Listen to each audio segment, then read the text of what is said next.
مراد سعید صاحب نے کیا ہے۔ مراد سعید دیکھیں، عمران خان صاحب کے جو بہت قریبی ساتھی ہیں، جو بہت وفادار لوگ ہیں، ان میں ایک مراد سعید ہے، بلکہ نوجوان قیادت میں انہیں نمبر 1 سمجھا جاتا ہے۔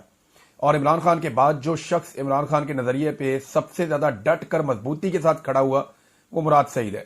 مراد سعید نے عمران خان کی سیاست کے لیے اور عمران خان صاحب کے نظریے کے لیے اپنا سب کچھ قربان کیا ہے۔ یعنی عمران خان صاحب کے ساتھ انہوں نے عمران خان کی وجہ سے سیاست شروع کی۔ بہت سارے نوجوان ہیں جو مراد سعید کے ساتھ سیاست کا حصہ بنے اور وہ سارے مراد سعید کو فالو کرتے ہیں۔ مراد سعید نے کئی مرتبہ اپنی جان پر کھیل کر عمران خان صاحب کے لیے حفاظت کا بندوبست کیا۔ وہ اپنے ساتھیوں کے ساتھ بہت ویجیلنٹ رہے۔ بہت سارے لوگ مراد سعید کو جانتے ہیں، میں ان کی زیادہ تعریف کرنا ضروری نہیں ہے کیونکہ سبھی جانتے ہیں کہ مراد سعید کیا ہے۔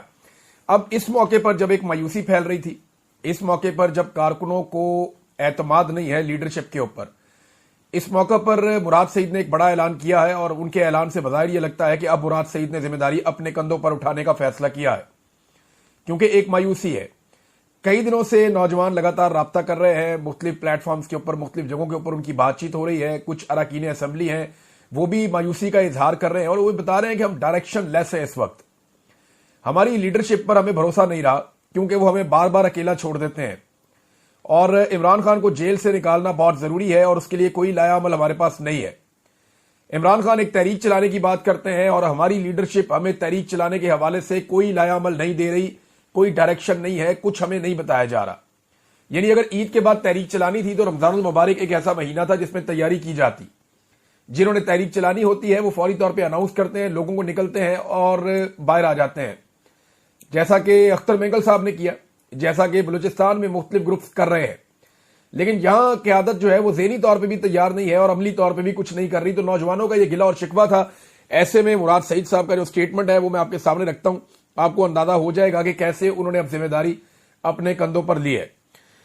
بانی اور چیئرمین پاکستان تحریک انصاف عمران خان نے عید کے موقع پر تحریک کے اگلے مرحلے کا اعلان کیا تھا، اور پختونخوا کے وہ نوجوان جو 1 سال بنی گالہ اور زمان پارک کیمپس میں رہے اور ہر اہم ایکٹیویٹی کے موقع پر تمام تر جبر اور فسطائیت کا مقابلہ کرتے ہوئے قافلوں کے لیے رستے کلیئر کرتے رہے۔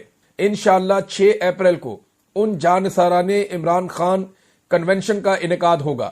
11 اپریل کو سوات اپنے حلقے کے گرینڈ جرگے سے 2 نکاتی ایجنڈے، عمران خان، بشرا بی بی سمیت قیادت اور کارکنان کی رہائی اور امن کی بحالی پر تفصیلی بات کروں گا۔ تحریک انصاف کے ہر احتجاج میں شامل نوجوان اور قافلے لانے والوں کو بھی تیاری کا کہہ دیا ہے۔ جیسے ہی جامع پلان سامنے آئے گا آپ کو عمل درآمد ہوتا ہوا دکھائی دے گا۔ کراچی اور سندھ کے نوجوانوں کو پارٹی سے مشاورت کے بعد 1 ہفتے میں پلان دینے کی ہدایت کی تھی، کل ان کا تفصیلی لایا عمل بھی موصول ہو جائے گا۔ اب یہ کراچی کا بتا رہے ہیں کہ وہاں کے نوجوان کیا کرنے جا رہے ہیں۔ بلوچستان کے تمام ساتھی پرامن احتجاج کرنے والے بلوچ عوام کے ساتھ کھڑے ہیں اور ان کو احتجاجی مارچ کا استقبال کرنے کی ہدایات جاری ہو چکی ہے۔ پی ٹی آئی قیادت بھی بلوچستان مارچ میں شریک ہوئی۔ عمران خان کے نظریے اور ہدایات کے مطابق قیادت اور کارکن انشاءاللہ ہر مظلوم کے ساتھ کھڑے رہیں گے۔ پنجاب جس طرح 23 مارچ کو نکلا تھا، اس سے واضح ہے کہ پنجاب کے کارکنان تیار ہیں اور خواتین جس طرح متحرک ہو کر ان کو لیڈ کر رہی ہیں، ان کا یہ کردار مثالی اور قابل تعریف ہے۔ نارتھ پنجاب کے نوجوانوں کو فلیش پروٹیسٹ کا سلسلہ جاری رکھتے ہوئے تحریک کے اگلے مرحلے کی تیاری پر فوکس رکھنے کا کہا گیا ہے۔ نارتھ پنجاب کے نوجوانوں کے ساتھ تفصیلی لایا عمل طے شدہ پروگرام کے مطابق جمعے کو شیئر نہیں ہو سکا، انشاءاللہ جلد اس پر بھی پیش رفت ہوگی۔ امن تحریک کے لیے بھی انشاءاللہ اگلے ہفتے خیبر پختونخوا کے تمام قبیلوں کا جرگہ بلایا جائے گا۔ میں نے امن تحریک کے تمام ساتھیوں کی مشاورت سے تحریک کے آغاز سے قبل جرگہ اس لیے بلایا کہ میں 2 دفعہ کال دے چکا ہوں اور ہزاروں لوگ بھی نکلے، لیکن تحریک کی کامیابی کے لیے ضروری ہے کہ بار بار کال کا انتظار کرنے کے بجائے گراؤنڈ پر موجود تمام قبیلے ذمہ داری لیتے ہوئے لیڈ کریں۔ اس لیے فیصلہ یہی ہوا ہے کہ جرگے میں ہی پورا لایا عمل واضح کر کے اسی دن سے تحریک کا آغاز ہوگا انشاءاللہ۔ تو جناب مراد سعید صاحب اس وقت میدان میں آئے جب ایک مایوسی ہے پاکستان تحریک انصاف میں قیادت اور قیادت کے فیصلوں کو لے کر، اور وہ مایوسی کیوں ہے یہ میں آپ کو آگے چل کے بتاتا ہوں۔ لیکن علیمہ خان صاحبہ نے بھی ایک اناؤنسمنٹ کیا ہے، ایک اعلان علیمہ خان صاحبہ کا بھی ہے۔ وہ یہ کہہ رہی ہیں کہ انہوں نے کسی بھی سیاسی شخصیت کو عمران خان صاحب سے اڈیالہ جیل میں آج بھی ملنے نہیں دیا۔ ہماری عمران خان صاحب سے جو آخری ملاقات ہوئی تھی وہ 20 مارچ 2025 کو ہوئی تھی۔ ہماری جو اگلی ملاقات ہے عمران خان صاحب کے ساتھ جو سکیجولڈ ہے، آج دیکھیں آپ جب ویلاگ سن رہے ہیں تو یہ 4 تاریخ ہے، تو وہ یہ کہہ رہی ہیں کہ 8 اپریل کو ہماری ملاقات عمران خان صاحب کے ساتھ طے ہے، اور یہ 3 ہفتے کے بعد ہمارے بھائی کے ساتھ ملاقات ہوگی۔ ہماری فیملی انشاءاللہ اڈیالہ جیل 2 بجے پہنچے گی، اور ہمارا یہی ٹائم ہے جو ہمیں دیا گیا ہے۔ اگر ہمیں اجازت نہ دی گئی عمران خان صاحب سے ملنے کی تو ہم نے یہ پلان کیا ہے کہ ہم وہاں پہ دھرنا دے کر بیٹھ جائیں گے اڈیالہ جیل کے باہر، جب تک کہ ہمیں اجازت نہیں دی جائے گی کہ ہم اپنے بھائی سے ملیں۔ دیکھیں علیمہ خان صاحبہ نے اب دھرنے کا اعلان کیا، اس پہ پاکستان تحریک انصاف کو ان کو سپورٹ کرنا چاہیے اور کرنا پڑے گا۔